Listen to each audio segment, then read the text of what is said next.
Fala moçada, tudo beleza? Professor Lima na área com a nossa galera do Estratégia Concurso, passando com vocês aqui então em mais um vídeo no nosso módulo em que eu estou trazendo aqui a parte teórica de progressões aritméticas. Vamos então organizar algumas ideias aqui dentro desse bloco, até tendo em vista comentários que eu já fiz em vídeos anteriores. Vamos organizar aqui então, ó. Primeira coisa, isso aqui lá no primeiro vídeo eu já tinha deixado indicado para vocês. Já tinha falado, e aí, então de novo, se quiser, volte ali no primeiro vídeo para ir complementando um pouquinho do que eu estou colocando aqui para vocês, tá? Mas a gente tinha visto lá no primeiro vídeo que se eu tiver uma razão positiva, a minha PA tem que ser necessariamente o quê? Crescente.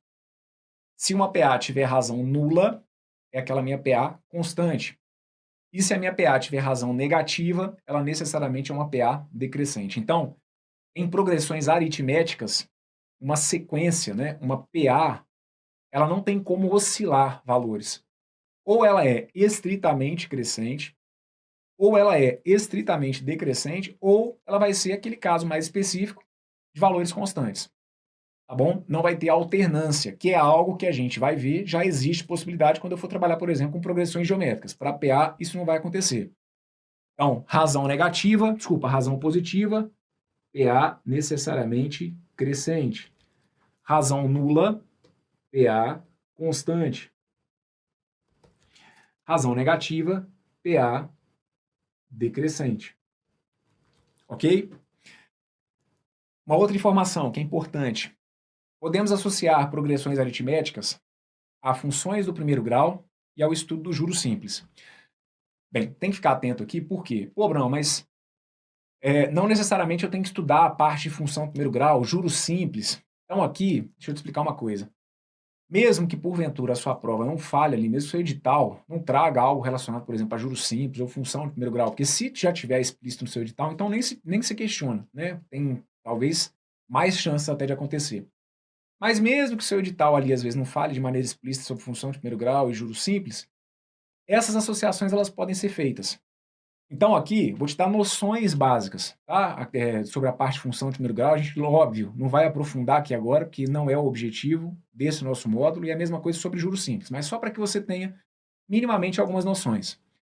Quando a gente fala de uma função de primeiro grau, essa expressão que está aqui, olha, y igual a 3x mais 5, essa expressão que está aqui é uma expressão que define o que a gente chama de uma função de primeiro grau. É uma função porque eu vou estar ali associando duas variáveis, uma variável x a uma variável y, certo? E é uma função de primeiro grau porque o expoente ali da variável x é 1. Então, ela é uma expressão de primeiro grau. E por que a gente faz esse link de funções de primeiro grau associadas a progressões aritméticas? Pelo seguinte, se eu começo a atribuir para aquela função que está ali valores de x que sejam inteiros, seja positivo ou negativo, mas para criar um significado, vamos trabalhar aqui com os valores positivos, certo? Se eu começar a trocar aqueles valores de x ali por números inteiros e positivos, então se eu trocar o x por 1, por 2, por 3, por 4, olha o que vai acontecer. Então, ó, vou te mostrar aqui, meu x, e vamos ver o que aconteceria com o meu y, certo? Então, ó, se o meu x for 1, se o meu x for 2, se o meu x for 3, se o meu x for 4 e por aí vai. Troca aqui, nessa expressão, o meu x por 1. Ora, 3 vezes 1 vai dar 3.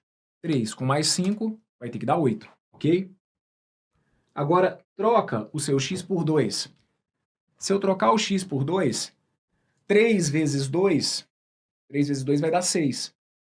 6, se eu for somar com 5, vai ter que dar 11. Beleza? Troca ali naquela expressão o x por 3. 3 vezes 3, ó, troca esse x por 3. 3 vezes 3 vai dar 9. 9 com mais 5 vai ter que dar 14. Troca ali o meu x por 4. 3 vezes 4 vai dar 12. 12, se eu for somar com 5, vai ter que dar 17. E assim eu poderia seguir. Perfeito? Trocando o x por 5, o x por 6, infinitamente.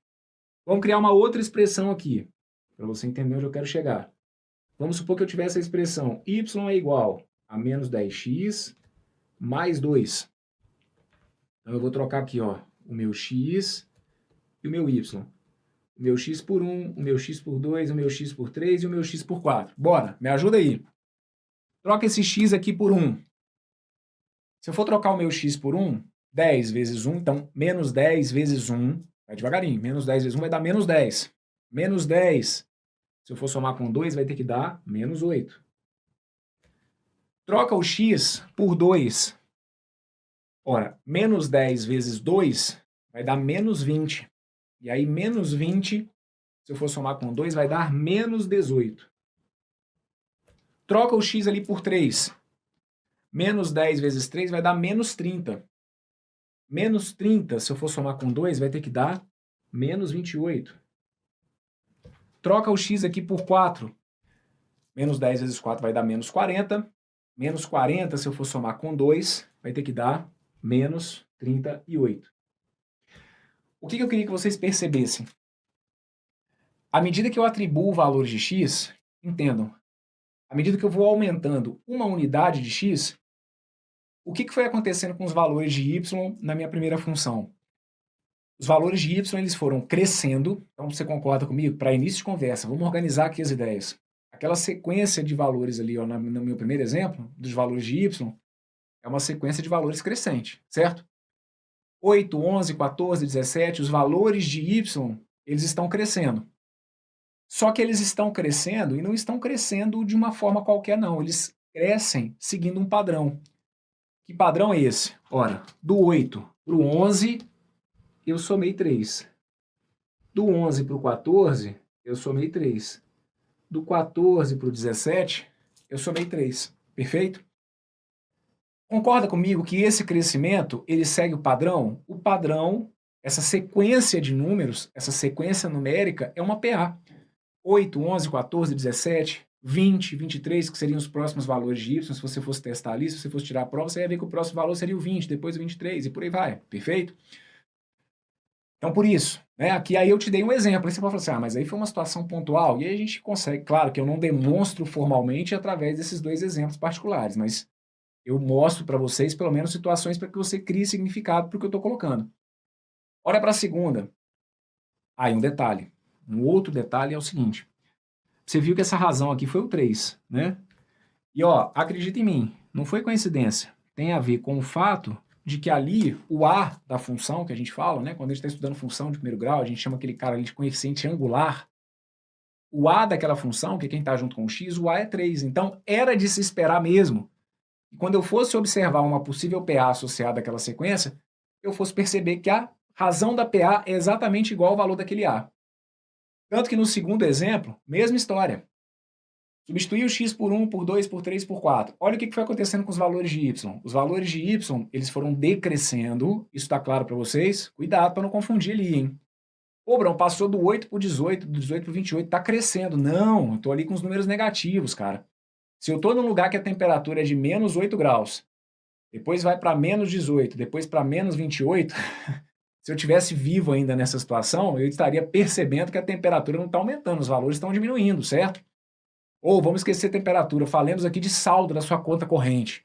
Ou hoje está negativo 8, amanhã vai estar negativo 18, depois negativo 28. Calma que a sua hora vai chegar, você vai passar no concurso e esse negativo vai sumir da sua vida. Mas se ainda tiver nessa aí, menos 8, menos 18, menos 28, menos 38, está caindo, né? Os valores estão diminuindo, perfeito? E estão diminuindo, não é de qualquer maneira, eu estou diminuindo aquilo ali seguindo um padrão. Ora, do menos 8 para o menos 18, eu percebi que o meu valor caiu em 10 unidades. Do menos 18 para o menos 28, o meu valor caiu em 10 unidades. Do menos 28 para o menos 38, o meu valor caiu em 10 unidades. Então aqui, ó, esses resultados também não são coincidências. Se eu estou sempre subtraindo um mesmo valor, isso aqui é uma PA. E não foi coincidência o fato de que essa razão que está aqui, olha, ela coincide exatamente com o quê? Com o valor do que a gente chama de A da função. Perfeito? Então, por isso que a gente faz esse link entre progressões aritméticas e funções de primeiro grau. E aí você vai ver, né, que em alguns momentos o examinador vai brincar justamente com isso, certo? Uma determinada sequência pode ser associada, por exemplo, a uma função de primeiro grau. Você vai perceber que uma sequência numérica ela vai ter alguma chance de ser associada a uma função de primeiro grau se aquela sequência for uma PA. Se a sequência que eu estiver apresentando não for uma PA, com certeza aquilo não fica atrelado à ideia de uma função de primeiro grau, ok? Então aqui, se eu coloco para vocês, né, lá na parte de funções, você pode não ter muita noção sobre função de primeiro grau, mas isso aqui é uma função de primeiro grau. Tem lá um x, tem o y, tem duas variáveis. Tem aqui, né, o expoente 1 da minha variável. Então, o que eu te garanto é o seguinte. Você pode aqui não ter nenhum aprofundamento na parte de função de primeiro grau, mas eu te garanto que, se ele te perguntar, aquela lei de formação que está ali, ela dá origem a uma sequência que é uma PA de razão 4. Isso está certo ou está errado? Aquela função que está ali, né, cuja lei de formação é y igual a 4x mais 5. Aquela lei de formação daria origem a uma sequência que seria uma PA de razão igual a 4? Sim. Por quê? Porque aquela expressão que está ali é uma função de primeiro grau. Se é a função de primeiro grau, atrelado a uma sequência, necessariamente vira uma PA. E uma PA cuja razão é exatamente igual ao valor do número que está junto com o x, que está junto com a variável, que é o 4. Então tá certo. Isso aqui, ó, vira, né? Se eu começasse a atribuir ali, ó, valores para x, x igual a 1, x igual a 2, x igual a 3, x igual a 4 e por aí vai, eu teria uma PA, certo? Cuja razão, com certeza, seria igual a 4, tá bom? E só para deixar aqui a coisa bem amarradinha e para que a gente não deixe passar nada, a gente viu que existe a possibilidade de eu ter uma sequência, uma PA constante. PAs constantes seriam associadas a funções constantes, não necessariamente funções de primeiro grau, tá bom? Então, funções constantes que são funções do tipo y igual a 3, y igual a 4, y igual a 5, que é justamente para caracterizar que para qualquer posição eu teria sempre valores iguais, tá bom? Com relação à questão do estudo do juros simples, também aqui não vou me aprofundar muito na ideia do regime de juros simples, tá? Eu só queria que você entendesse o seguinte. Numa situação que eu estivesse trabalhando, por exemplo, com regime de juros simples, a gente entende o seguinte, suponhamos que eu tivesse lá um capital de R$100. Se eu tivesse um capital de R$100 e uma taxa de juros de 10%, o que quando a gente está estudando juros simples, a gente sabe? Em juros simples, o valor que eu pago de juros ou que eu ganho de juros é sempre constante. Então, aqui de uma maneira bem simplista. Se eu tivesse um capital de R$100 e eu tivesse uma taxa de juros de 10%, 10% sobre aqueles 100 me dariam juros de quanto? Me dariam juros de R$10, perfeito? 10% de 100 dariam R$10. E aí a gente teria o que a gente chama de um montante, que é a soma desse capital, né, que é o valor que eu tenho inicialmente com juros, de 110. Aí quando eu fosse para o meu período seguinte, eu teria o meu capital de 110, só que em juros simples, os juros ele sempre recai sobre o primeiro valor. Então, os juros do segundo período ele não vai incidir sobre os 110, ele continuaria incidindo sobre aquele 100. Então, os 10% de 100 me daria quanto? Me daria 10. E aí, eu ficaria com um montante que seria de quanto? Que seria de 120. Perfeito? Então, de novo, mesmo que aqui você não tenha que estudar a fundo a parte de juros simples, eu te indico que em juros simples, no tal do regime de juros simples, a minha dívida, a minha taxa de juros, ela sempre cai sobre o primeiro valor que eu tinha. Então, é o tempo inteiro olhando para o 100, não para o 110, tá bom? Aqui não era para ser 11? Não, em juros simples, cai sobre esse 100. Então, aí, quando eu fosse lá para o meu terceiro período, eu teria agora uma dívida de 120, mas o meu juros ia cair não em cima do 120, ia cair em cima de quem? Em cima do 100. 120 com 100 ia ter que dar quanto? Ia ter que dar 130. E aí, a gente ia perceber que a minha dívida estaria aumentando, só que ela está aumentando seguindo um padrão. Olha enquanto que ela começou. Eu comecei a minha dívida com 100. Aí depois de um mês eu estava devendo 110. Depois de mais um mês eu estava devendo 120. Depois de mais um mês eu estava devendo 130. Você está percebendo o que está acontecendo aqui? Olha, o aumento que eu tenho, ele é sempre constante. E está aumentando sempre de quanto em quanto? Está aumentando sempre de 10 em 10. Ora, quando eu estou numa situação em que eu estou sempre aumentando de forma constante, que eu estou sempre somando o mesmo valor, a gente viu que isso é uma PA. Né? Essa ideia é a ideia associada a uma progressão aritmética. Então, por isso, quando você assume uma dívida a juros simples, a gente entende que o crescimento da sua dívida, ele obedece o padrão de uma progressão aritmética, certo? Esse acréscimo, o que seria a razão da PA, nada mais é do que o valor constante que você paga de juros período a período. Quando a gente está numa situação de juros simples, a gente sempre tem um mesmo valor de pagamento de juros ou de recebimento de juros, certo? Então, por isso que aqui a gente deixa indicado para vocês.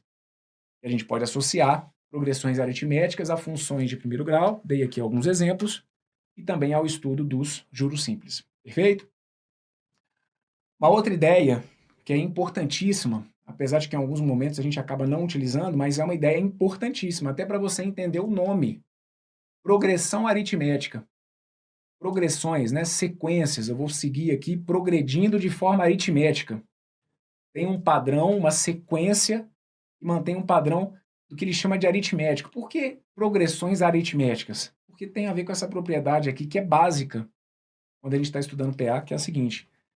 Se eu tiver 3 números, A, B e C, que estejam formando uma PA, sempre vai valer essa relação, que B é igual a mais C dividido por 2. Então, como assim? Se eu for colocar para vocês aqui, por exemplo, olha, eu tenho 3 números que formam uma PA.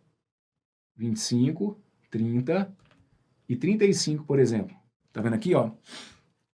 25, 30 e 35. Primeira pergunta, aqueles 3 números ali, eles realmente formam uma PA? Sim, Bruno, eles formam uma PA. 25, 30 e 35. Eles formam uma PA aqui de razão quanto? Ó, de razão 5, certo? 25 mais 5 vai dar 30. 30 com mais 5 vai ter que dar quanto? Vai ter que dar 35, ok? Se você for olhar, o termo do meio, ele é a média aritmética dos outros dois. Isso sempre vai acontecer. Quando você estiver olhando para uma PA, mesmo que a PA, preste atenção nisso que eu vou falar, mesmo que a PA não necessariamente tenha apenas 3 termos. Aqui a gente consegue generalizar a ideia do seguinte: sempre que eu estiver observando 3 números que entre si estejam formando uma PA, o termo do meio vai ser sempre igual à média aritmética dos outros dois. Então, esse padrão, ele se mantém ao longo de toda a sequência. Sempre que eu observo 3 elementos de uma PA, o termo do meio é a média aritmética dos outros dois. Pega outros 3, o termo do meio é a média aritmética dos outros dois. Pega outros 3, o termo do meio é a média aritmética dos outros dois. É por isso que a gente fala que é uma progressão que obedece um padrão aritmético, é uma progressão que obedece o padrão de uma média aritmética. O que é a média aritmética? Somar, no caso ali, os 2 números e dividir por 2, certo? Se você for observar, então, o termo do meio, que é o 30, olha para cá, o 30, ele acaba sendo o termo do meio, que é o 25, mais o 35, tudo isso que está aqui, dividido por 2, perfeito? 25 mais 35 vai ter que dar quanto? 25 mais 35 vai dar 60. 60, se eu for dividir por 2, vai dar quanto? Vai dar 30, ok? Então, se eu coloco para vocês aqui uma situação do tipo, eu tenho lá, ó, 37, 50 e 63. 37, coloquei. Na realidade, eu queria criar uma situação que não formasse a PA, só que acaba que eu coloquei uma situação que forma. Vamos tirar aqui, ó, coloca para mim. 37, 50 e, sei lá, 65. Perfeito? Aí eu te pergunto, esses 3 números aqui formam uma PA? Sim ou não? Aí, gente, é claro, entenda o seguinte, eu não vou nem questionar. Bruno, cara, eu vi que não é uma PA, porque eu vi que do 37 para o 50 eu somo um número, do 50 para o 65 eu somo outro. Então não se discute o fato que você pode justificar para mim assim, né? Do 37 para o 50, você está vendo que a gente soma 13.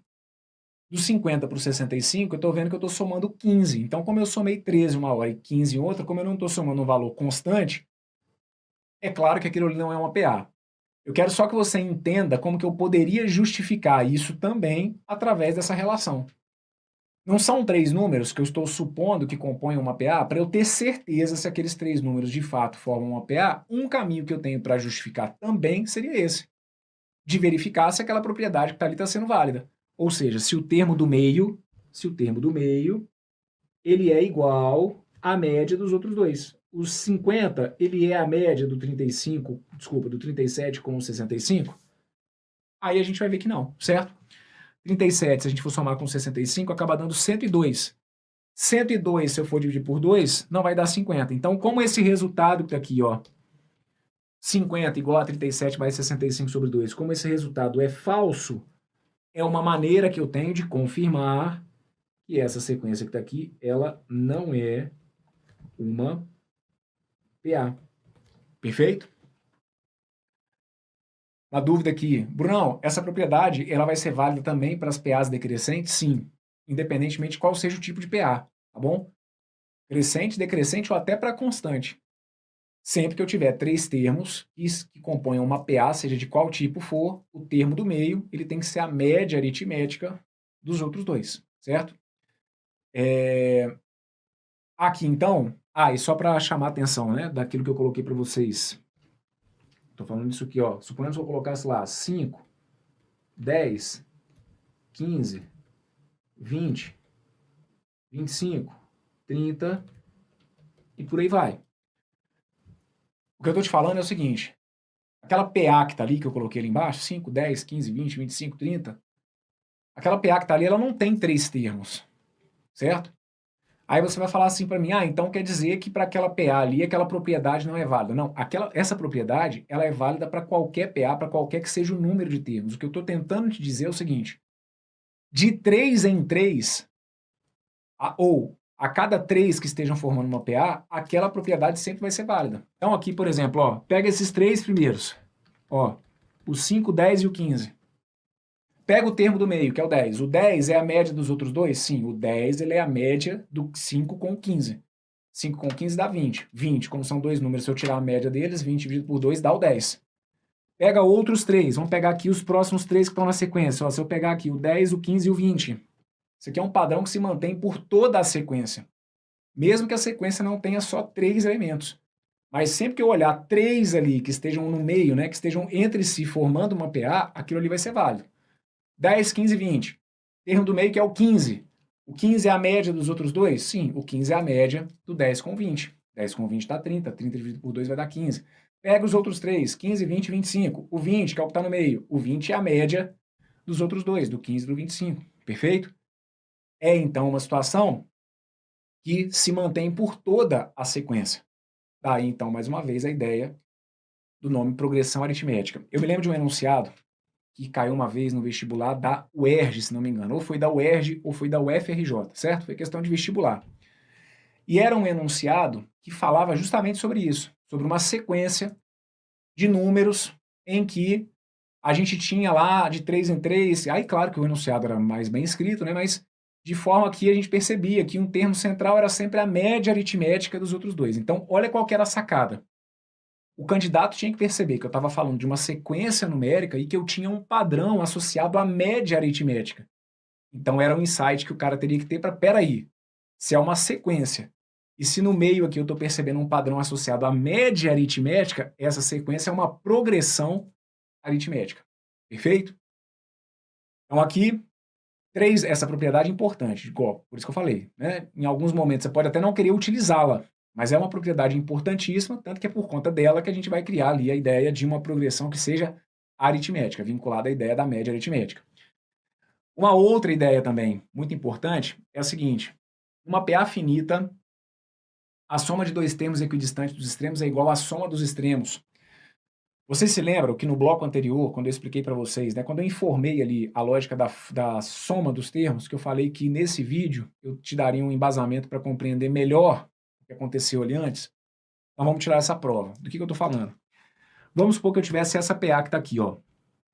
20, 30, 40, 50, 60, 70, 80, 90 e vamos colocar aqui o 100.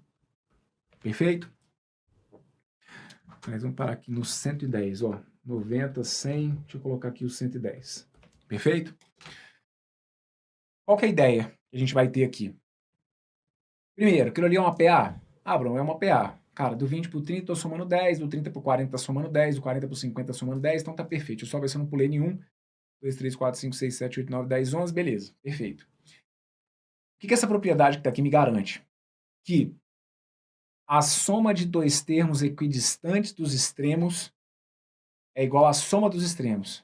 Então, é um linguajar matemático, mas para o que na prática você entende como sendo o seguinte. Pega o primeiro termo e o último termo. Soma esses dois caras.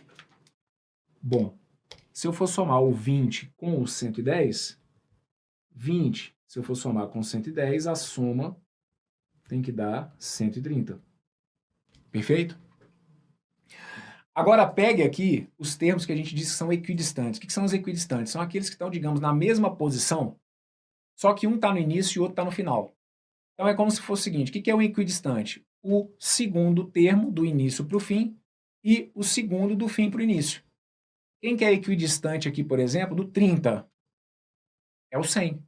O 30 não é o segundo do início para o fim? Quem que é o segundo do fim para o início? É o 100. Soma esses dois caras. Olha o que vai acontecer aqui, ó. Você vai perceber que quando você for somar o 30 com o 100, o 30 somado com o 100 vai ter que dar quanto? Vai ter que dar 130. O 40, se você for somar com o 90, ó, de novo, a soma aqui está dando quanto, ó? A soma está dando 130. Pega outros dois equidistantes, ó, o 50 com o 80. O 50 com o 80, a soma tem que dar quanto, ó? A soma tem que dar 130. Pega os dois centrais, o 60 com o 70. 60 com 70, a soma tem que ser igual a quanto? A soma tem que ser igual a 130. Perfeito? Então aqui, lembra o que a gente viu no bloco anterior sobre soma dos termos? O que a gente colocou lá para vocês sobre a fórmula da soma dos termos? A fórmula da soma dos termos é o primeiro mais o último. Lembra que eu falava? É o primeiro mais o último vezes a metade, vezes o n dividido por 2. Você vai conseguir compreender melhor a lógica daquela fórmula com esse exemplo que está aqui. Moçada, quantas vezes que a soma 130 está aparecendo? Aquela minha sequência que está ali, ela não teve 10 elementos? Você vai perceber que como a gente vai... Aquela soma 130 vem sempre de 2 em 2, é como se aquela soma 130 fosse aparecer a metade das vezes. Não são 10 elementos? Então é como se ela fosse aparecer o quê? A metade das vezes. Então o que você faz? Você pega a soma dos extremos, por isso que lá na fórmula a gente coloca, pega o primeiro mais o último. Então aqui no caso é como se fosse, pega o 20 com o 110, que dá 130. Por quê? Essa soma do primeiro com o último, ela vai se manter constante para todos os outros equidistantes. Então se eu tinha, por exemplo, 10 elementos, basta eu pegar essa soma e multiplicar por 5. Quanto que vai dar a soma daqueles 10 elementos? Pô, qual que é a soma do primeiro com o último? Dá 130. Quantos elementos que são? Pô, são 10. Então, aquela soma 130 vai aparecer a metade das vezes, vai aparecer 5 vezes. Pô, então a soma daquilo ali vai dar 130 vezes 5, 650. Pode somar aí, vai ter que dar 650. Perfeito? Um outro exemplo, vamos supor que eu colocasse para vocês aqui, ó.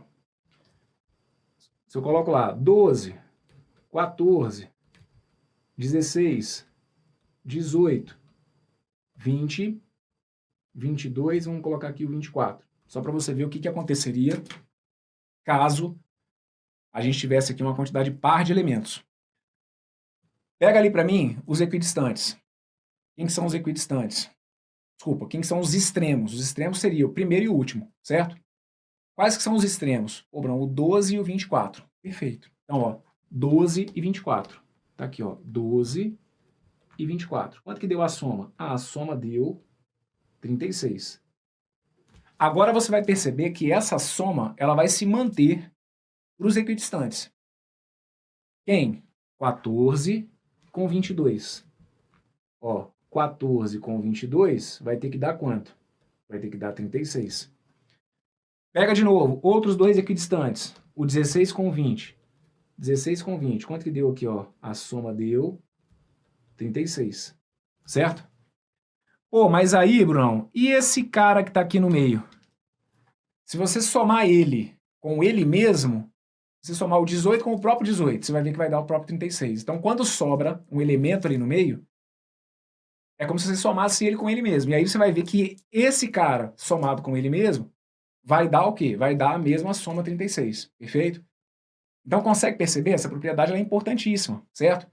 Mesmo que em algumas situações a gente não perceba que é ela que está sendo colocada em prática, mas na fórmula da soma dos termos, por exemplo, o que justifica aquela ideia da soma dos termos é o que a gente está vendo aqui agora.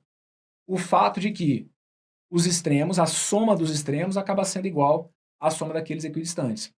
Então, por isso que lá a gente generalizou. Basta você pegar essa soma dos extremos e multiplicar pelo número de elementos dividido por 2, pela sua metade, certo? Então, de novo, mesmo que em alguns momentos você, teoricamente, ache que não está fazendo uso dela, é uma propriedade importantíssima. É algo a se observar. É uma outra maneira que você tem para confirmar se a sequência é uma PA ou não.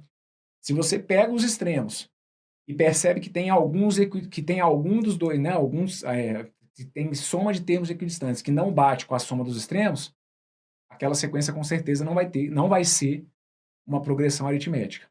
Tudo bem? Ótimo.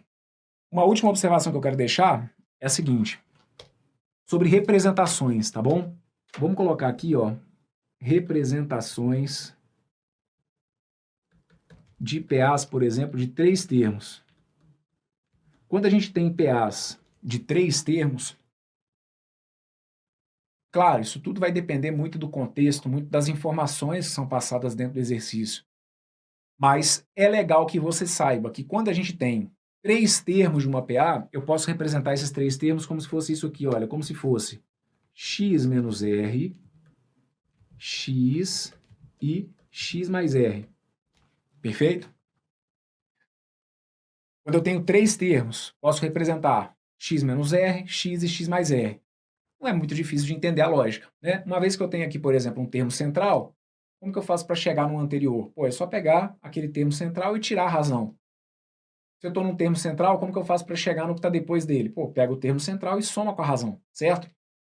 E aí, só para te dar uma dica, isso aqui você sempre vai poder usar. Quando a questão, né, fala, tem lá uma PA, tem 3 termos e tal, mas só para te dar uma dica, isso aqui é totalmente recomendável, ou uma situação ideal, digamos assim, para você trabalhar com essa representação, é quando ele informar, por exemplo, a soma dos termos. Então ele fala que eu tenho lá, tenho 3 termos de uma PA, e aí ele vira e fala para mim que a soma dos 3 termos daquela PA dá tanto. Aí, velho, essa representação que tá aqui, ela te ajuda pra caramba, tá bom? X menos R, X e o X mais R. Justamente porque quando você for perceber que você vai somar, aquele menos R vai cancelar com R. Então, é legal. Quando eu tenho, então, uma PA com 3 termos, posso representar os 3 termos como se fossem X menos R, X e X mais R. E aí, por exemplo, se fossem 5 termos. Se fossem 5 termos, ó, se fossem 5 termos, eu poderia representá-los, por exemplo, como se fossem x menos 2r, x menos r, x, x mais r, x mais 2r, tá bom? E aí aqui você poderia, inclusive, ir generalizando, tá? Para 5 termos, se eu tenho aqui um termo central, para eu voltar no que está 2 posições antes, é esse cara menos 2 vezes a razão. No anterior, ele menos a razão, tá bom? E, de novo, essas representações aqui, que a gente pode ir generalizando, ideais, né, ou situações ideais, não quer dizer que necessariamente apenas nesse caso, mas situações ideais para uso dessas representações, aquelas em que o examinador, porventura, informe a soma dos termos. Que aí, às vezes, ele induz a galera, né? Ele fala lá de soma dos termos, e aí, às vezes, a galera quer ir para o caminho de usar a fórmula da soma dos termos. E aí, dependendo, não precisa cair lá na fórmula da soma dos termos. Só de você trabalhar com essas representações aqui, com os dados que são apresentados, vocês vão ver, com questões que também a gente vai fazer aí, né, nos momentos oportunos aqui no curso, vocês vão perceber que, às vezes, essas representações ajudam para que você não tenha que cair numa fórmula, numa saída que possa ser um pouquinho mais complexa, tá bom? Então, bora lá, vamos só dar uma repassada no que a gente viu dentro desse bloco. Confirmamos aqui, né, o que a gente já tinha visto no nosso primeiro vídeo, que é regra para PA. Numa PA, se a razão for maior do que zero, PA crescente. Numa situação em que a minha razão seja igual a zero, PA constante. Uma PA que tenha razão negativa, uma PA decrescente. Perfeito? Falamos, mesmo que aqui você não tenha que, nesse momento do curso, se aprofundar, mas já deixamos indicado que progressões aritméticas são associadas a funções de primeiro grau, e aí dei aqui os exemplos, certo? E lembrar, inclusive, que o A da função, que é aquele carinha que vem multiplicando, aquele número, né, que vem multiplicando a constante, a variável, indica o valor da razão. Então, na função y igual a 3x mais 5, a gente viu que eu associei aquilo ali a uma PA crescente de razão igual ao A da função, igual a 3. Y igual a menos 10x mais 2. Associei aquilo ali a uma PA, eu vi que os valores que foram surgindo seriam, né, semelhantes ao... Aliás, seriam semelhantes, não, constituiriam uma PA, e a razão dessa PA não foi coincidência, era exatamente o valor do A da função, que era o menos 10. Te mostrei, mesmo que também não aprofundando muito, que o crescimento do montante em aplicações a juros simples, elas obedecem o padrão de uma PA, certo? Eles 100, 110, 120, 130 seriam montantes ali, né, para aquela minha aplicação inicial de 100, 100, 110, 120, 130. Estou percebendo aqui uma soma constante, estou somando sempre 10, 10, 10. Então, Isso aqui, né, só para contextualizar, se o examinador vira e fala para você, isso aqui facilmente pode ser uma questão de prova e não vai ter muito o que questionar. O examinador virar e falar assim, olha, uma pessoa coloca o dinheiro para render e aí ela percebe e aí ela vai observar ali o saldo dela mensal. Então o cara colocou o dinheiro para render, aplicou R$ 100. No mês seguinte, a pessoa vê que o dinheiro dela rendeu e o saldo que ela tem na conta é de 110. Aí ela não faz nenhuma nova aplicação, não faz nenhuma retirada e assim ele vai. Mais um mês, observou que o saldo era de 120. Mais um mês, observou que o saldo era de 130. Sabe o que o cara pode questionar? Que tipo, né, de sequência que está associado a isso, ou que regime de juros que é esse. Eu posso não necessariamente informar taxa de juros, posso não necessariamente informar um regime de juros. O que você tem que perceber? Se o dinheiro da pessoa está rendendo e tem um crescimento mensal constante, é fato, e mesmo que eu não saiba a taxa de juros ou mais informações, é fato que aquilo ali está rendendo a juros simples. Por quê? Se cresce conforme uma PA, em termos de remuneração, isso está necessariamente associado aqui, a juros simples. Então, se eu falar, olha, coloquei R$ 200 para render hoje numa determinada aplicação. Aí, no mês seguinte, eu estou com 400. No outro mês, eu estou com 800. No outro mês, eu estou com 1.600. Eu posso garantir que esse meu dinheiro está rendendo a juros simples? Aí você vai falar assim, pô, mas o que tem a ver juros simples com essa história? Eu quero que você observe. Tá vendo como que ele pode usar uma situação aqui de pano de fundo? Tipo assim, juros simples é o que você acha que é o assunto, mas o que está por trás, na verdade, é a observação da sequência de valores.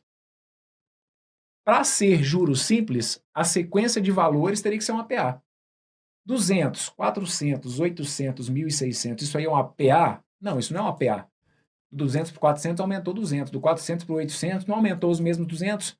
Então aqui, essa sequência de valores, se ela não é uma PA, aquilo ali não é juros simples. Perfeito? Vamos fazer esse link. Funções de primeiro grau, juros simples associados a progressões aritméticas. Outra propriedade importante que a gente viu, a ideia da média aritmética, certo? Sempre que eu tiver 3 números em PA, isso é regra. Se os 3 números estão em PA, o termo do meio é a média aritmética dos outros dois. E, por fim, essa propriedade importantíssima que justifica, inclusive, o nosso raciocínio lá da fórmula da soma dos termos.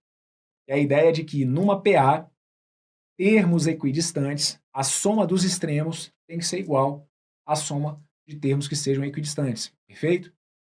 As situações que aconteceram ali nos dois exemplos são pontuais? Não, isso para qualquer PA que você crie. Você vai ver que à medida que você somar os extremos, essa soma dos extremos tem que ficar sempre igual à soma de dois termos que sejam equidistantes, tá? E aqui, como um complemento, deixei para vocês também essa possibilidade de representações aí para situações com 3 termos, com 5 termos. Fechado? Maravilha, meus queridos. Então, ó, vou fechar esse bloco com vocês por aqui. Veja se aí do outro lado você conseguiu me entender. Se tiver alguma dúvida, dificuldade, volte, me acompanhe. Se precisar também, busque sempre as informações no PDF que é disponibilizado para vocês aqui na plataforma do Estratégia. Um forte abraço.